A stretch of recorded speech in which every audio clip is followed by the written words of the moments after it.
He never asked you to chase him, but you did.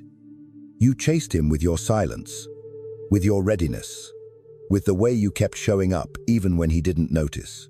You made yourself smaller in the name of love, quieter, softer, almost invisible. You gave him the best of you while asking for almost nothing in return, not because you're weak, not because you don't know your worth, but because somewhere, a long time ago, you learned to earn affection. You learned that love wasn't something freely given, it was something you had to work for, prove yourself for, mold yourself around. And if you worked hard enough, maybe, just maybe, someone would finally see you. You thought maybe he'd be different. So you leaned in with open arms and waited for him to reach back. But all he saw was someone easy to impress, easy to please, easy to leave.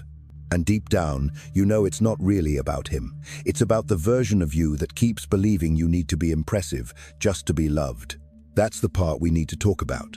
Because the energy you're using to chase someone who doesn't see you, that energy is sacred. And it's meant for something far more powerful than earning crumbs from someone emotionally unavailable. You've been pouring your light into a cracked cup, and I know it's exhausting. That tiredness in your chest isn't just heartbreak, it's the weight of self-betrayal.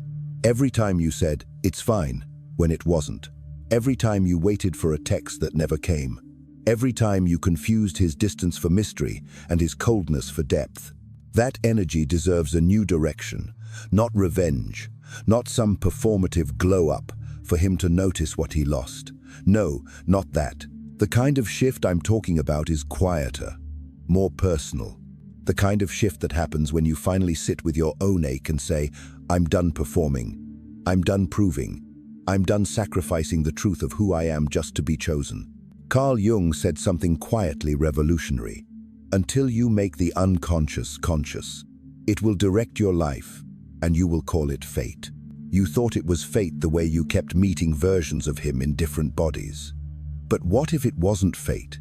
What if it was a pattern playing out in the background, fueled by a wound so familiar it felt like home? That's not your fault. And this isn't about blame. This is about waking up.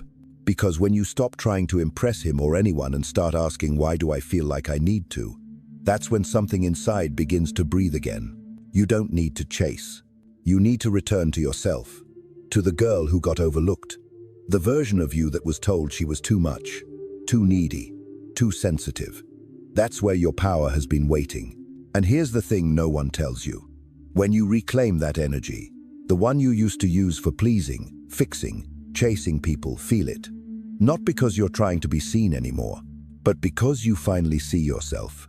So if any part of you is tired of the pretending, the waiting, the anxiety disguised as romance, stay with me. We're not here to shame your softness. We're here to honor it. We're here to stop giving it away to people who don't recognize its value.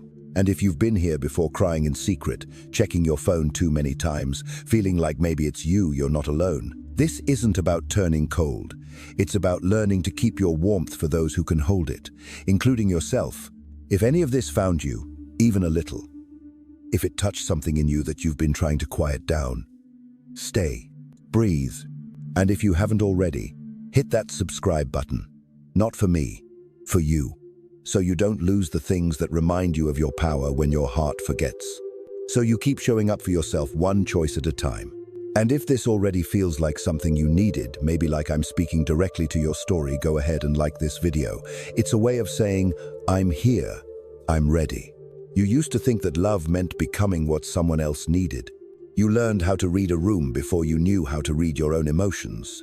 You picked up on what made people stay, what made them pull away. You became intuitive not just out of sensitivity, but out of survival. Because the earliest version of you understood something painful before she had the words for it. Being yourself wasn't always safe. So you started editing, softening, shrinking. You learned that if you smiled enough, stayed agreeable, didn't rock the boat, then maybe they wouldn't leave. Maybe they'd finally choose you. That wasn't love. That was emotional shape-shifting. That was performance.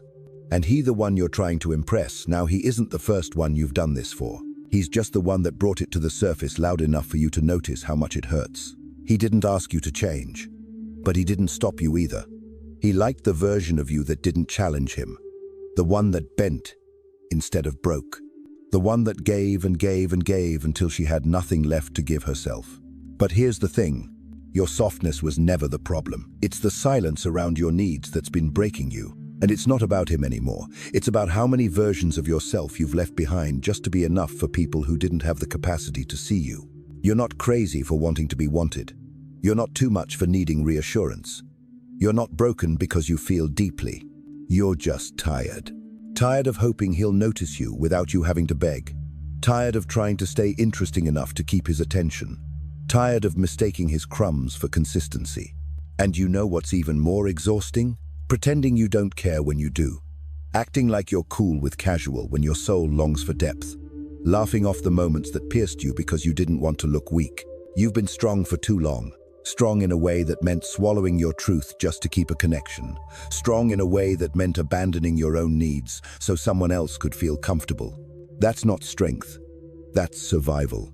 And now, you get to choose something different. Because there's a version of you whole, unedited, unshaken, who's waiting to be remembered. She doesn't need to chase. She doesn't need to convince. She doesn't need to shrink. She just needs to be reclaimed. And when you stop chasing men who can't meet you, something incredible happens. You meet yourself. The girl underneath the layers. The woman who wants real, who wants depth, who wants to be seen not for how well she fits into someone else's life, but for how deeply she feels, how fiercely she loves, how unshakably she stands in her own truth. And maybe that scares you. Maybe you wonder, if I stop trying to impress him, will anyone want me at all? That fear, it comes from an old place, a place that equated worth with performance, a place that said, if I don't do more, be more, become more, no one will stay. But love, real love, doesn't want a performance. It wants presence. It wants you. Not the version of you that's always smiling, not the version that never has needs, not the one who's endlessly cool and low maintenance and chill even when she's breaking inside. Number. Real love wants the version of you that says, here I am, flaws and all, fully human, fully feeling, and still worthy. Can you imagine what it would feel like to stop editing, to stop waiting for someone to text back, to validate you, to finally wake up and realize what they have in front of them? Imagine pouring all of that sacred energy, the texts you didn't send, the tears you held back, the hope you buried back into yourself, back into your own healing, back into your dreams, your voice, your wholeness. Because the truth is, the more you try to be impressive, the more you move away from your essence. And your essence is what makes you magnetic, not your silence, not your sacrifice, not your ability to put up with almost love. So let's stop calling it bad timing. Let's stop romanticizing confusion. Let's stop mistaking unpredictability for passion. Let's tell the truth. You're not here to be impressed by a man who can't even hold your heart with care. You're here to remember that your value never lived in his validation. It lives in your ability to choose yourself even when it's hard, even when it hurts. So take a breath. Let go of the need to be enough for someone who never had the capacity to meet you fully. And let that sacred, beautiful, radiant energy, the one you've been using to impress him, come home to you. You can stop performing now. You don't owe him charm, or beauty, or being endlessly interesting. You don't need to carry the weight of keeping him entertained, guessing, intrigued. You're not a show to be consumed. You're a soul that deserves to be felt. And maybe that's what hurts the most. The way you kept trying to be unforgettable in the eyes of someone who never even tried to understand you. You keep thinking, if I just stay calm, if I don't text too much, if I give him space, if I'm not like the others, maybe he'll choose me. But here's the truth you're ready to hear. He already chose. And it wasn't you. Not because you're not worthy. Not because you weren't enough. But because his heart isn't built to hold what you carry. He doesn't know what to do with the depth in your eyes, the softness in your voice, the fire in your spirit. He doesn't recognize it because he's never met himself deeply enough to appreciate someone like you. So what you thought was rejection, it was actually redirection. The universe has a quiet way of saying, not here, not him.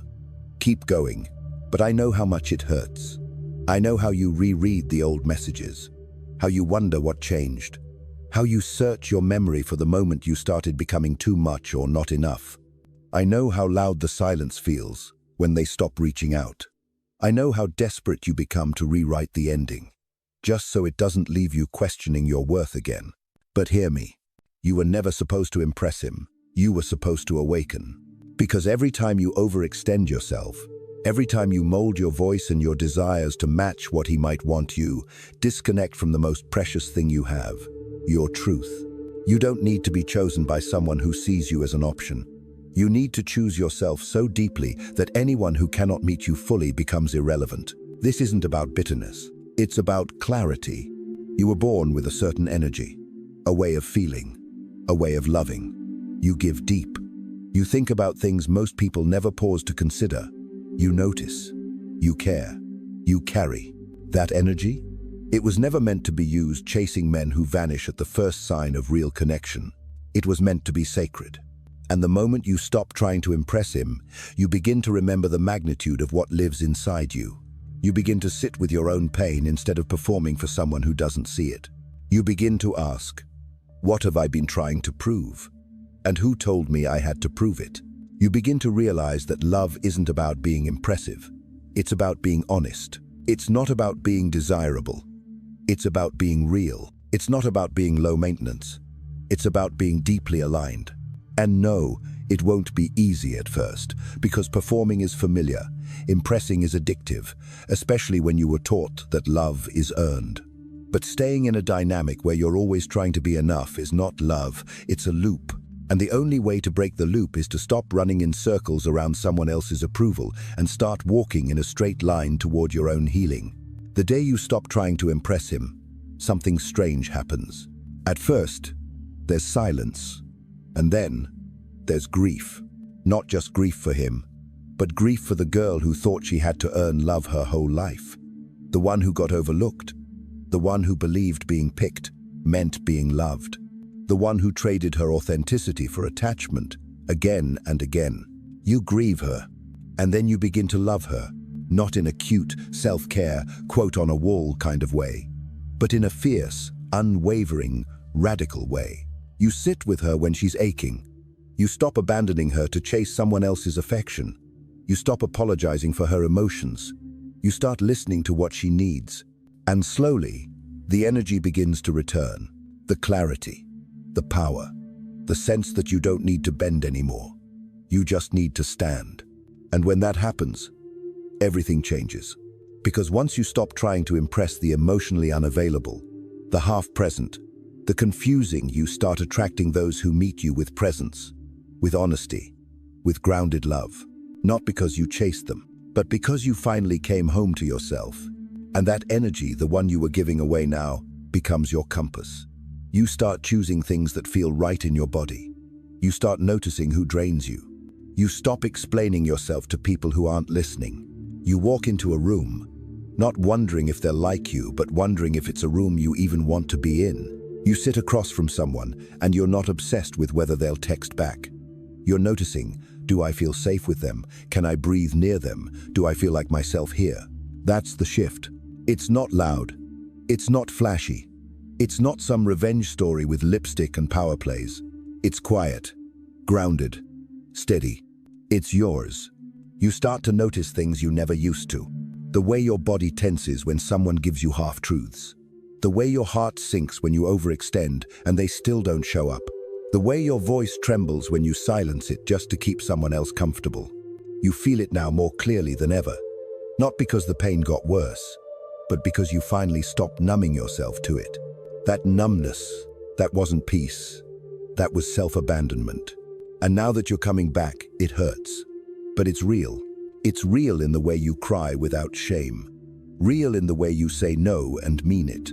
Real in the way you look in the mirror and stop asking, what's wrong with me? And start asking, who taught me to hate my own reflection? You've always had a voice.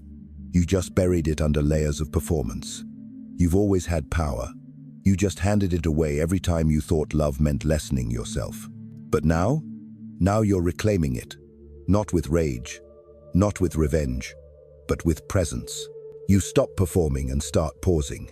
Before you send the long message, before you give someone another chance, before you let them pull you back into the cycle of hope and disappointment, you pause. You breathe.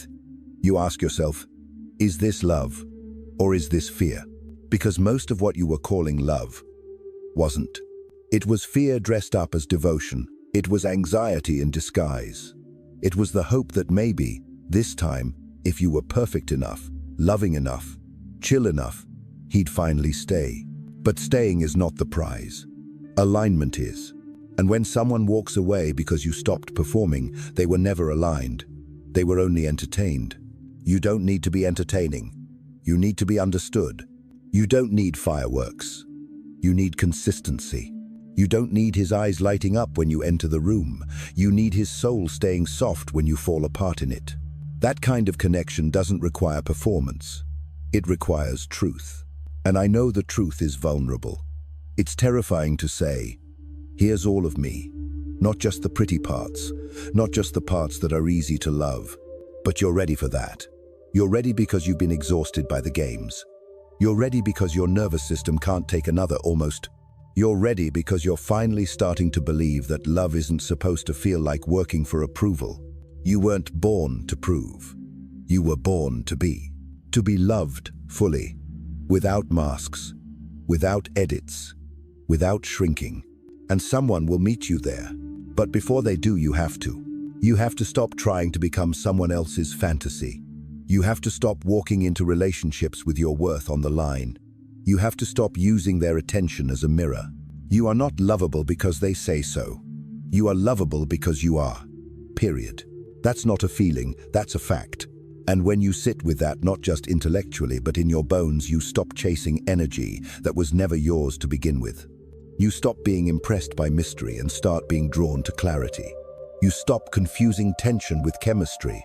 You stop settling for attraction when you crave devotion. And that sacred energy, the one you've been leaking into conversations where you over-explain yourself, the one you've wasted on decoding text messages and reading between the lines of someone who doesn't speak your emotional language, that energy, it begins to build. It starts as a whisper, a soft sense of, I don't need to do this anymore. Then it becomes a boundary, a truth, a solidness inside you that says, I won't beg to be loved, not ever again.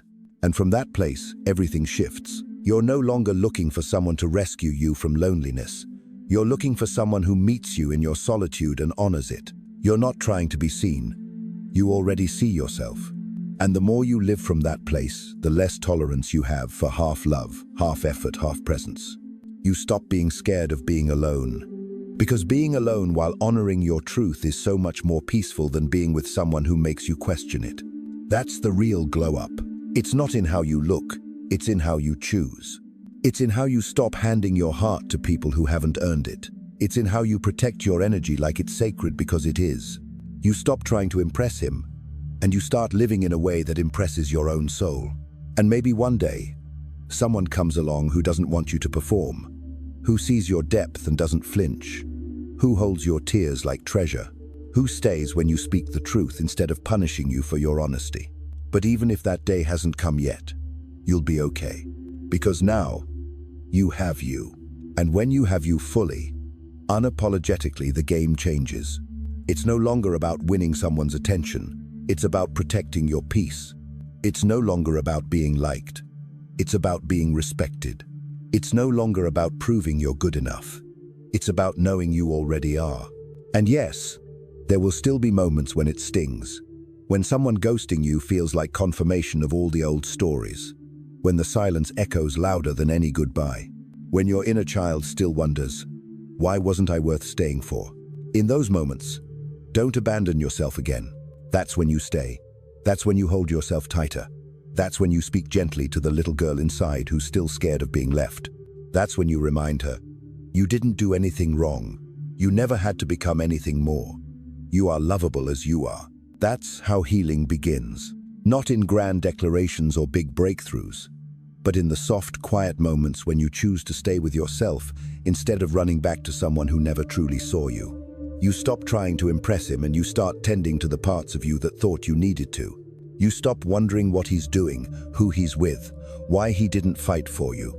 Because the real question is, why did you ever think you had to be fought for to be worthy of love? You were never meant to be a battle. You were meant to be peace. But first, you had to learn what it feels like to chase chaos.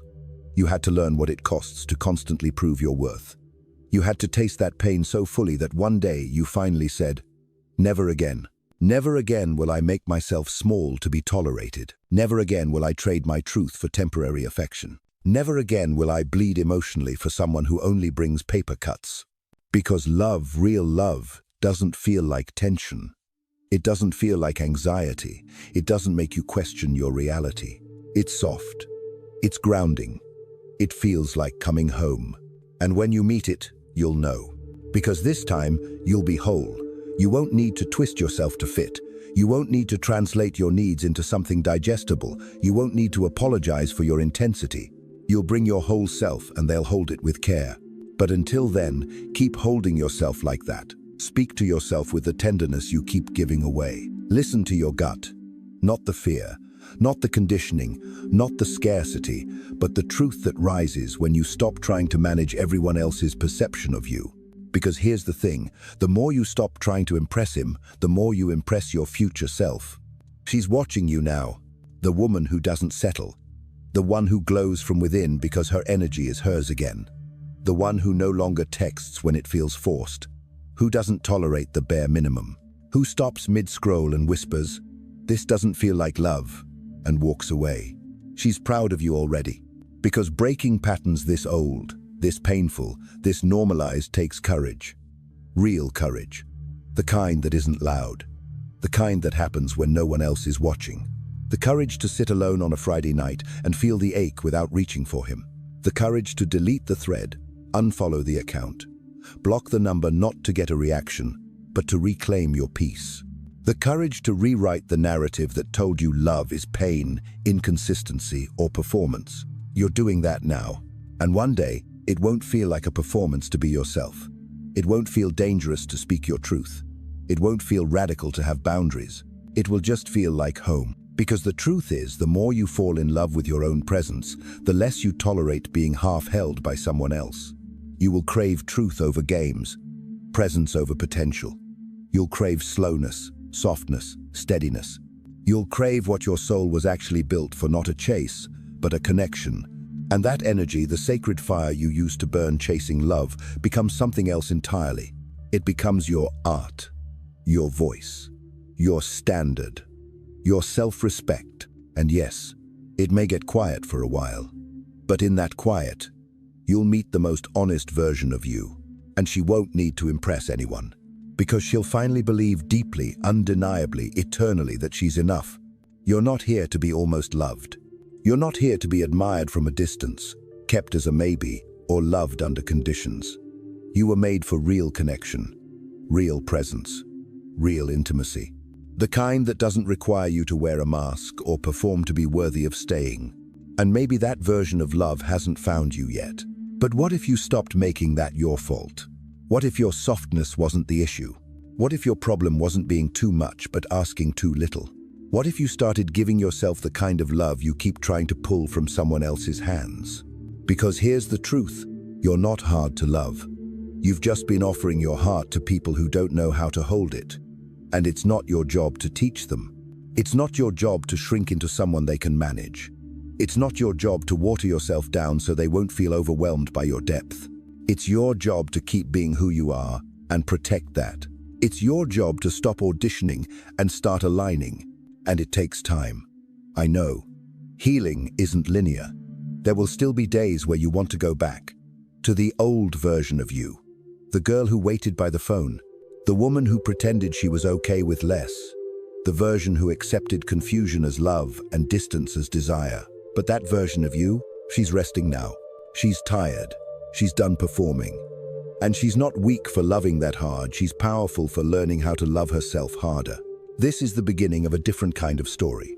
One where you don't settle. One where you don't chase.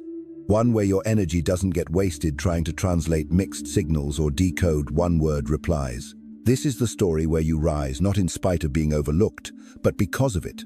Because rejection gave you space to return home to yourself. Because silence taught you to hear your own voice. Because absence showed you that your presence matters even when no one else sees it. So let them go. Not with resentment, but with reverence. Let him go. The version of him you built in your mind. The future you tried to script out. The comfort you wrapped yourself in even though it cut you every time you got close. Let it go. You don't need to keep holding pain just to prove your love was real. It was, even if he couldn't hold it. And now your love belongs to someone else. Someone closer. Someone who's been waiting patiently for your attention, your loyalty, your presence. You, all of you. You who stayed when it got dark. You who showed up even when you felt unworthy. You who kept giving love in a world that keeps asking you to be less. It's your turn to receive. But before love comes knocking again, before someone shows up who doesn't flinch at your fire, you have to promise yourself one thing: that you'll never perform again, that you'll never trade your truth for attention, that you'll never forget the girl who gave too much, waited too long, hoped too hard, and still found her way back. Because she's not gone. She's you, wiser now, softer, but stronger, more discerning, more at peace, more rooted in herself. And when love does come, real love, it won't ask you to impress it. It will sit with you, listen, stay, not because you earned it, not because you chased it, but because you finally made space for what you truly deserve. So breathe. Let the old energy fall away, the trying, the proving, the pleasing, and step into something deeper, something quieter, something more honest. You, the you who no longer performs, the you who no longer begs, the you who no longer waits for someone to choose her because she already has. And if any part of you feels seen right now, if you felt these words hit something that's been buried under years of self-denial and silence, then stay close. Subscribe, not because you're supposed to, but because something inside you is shifting and you don't want to lose it again. Like this video if your heart needed to hear this. Share it with someone you know is still trying to prove her worth to someone who won't ever truly see her.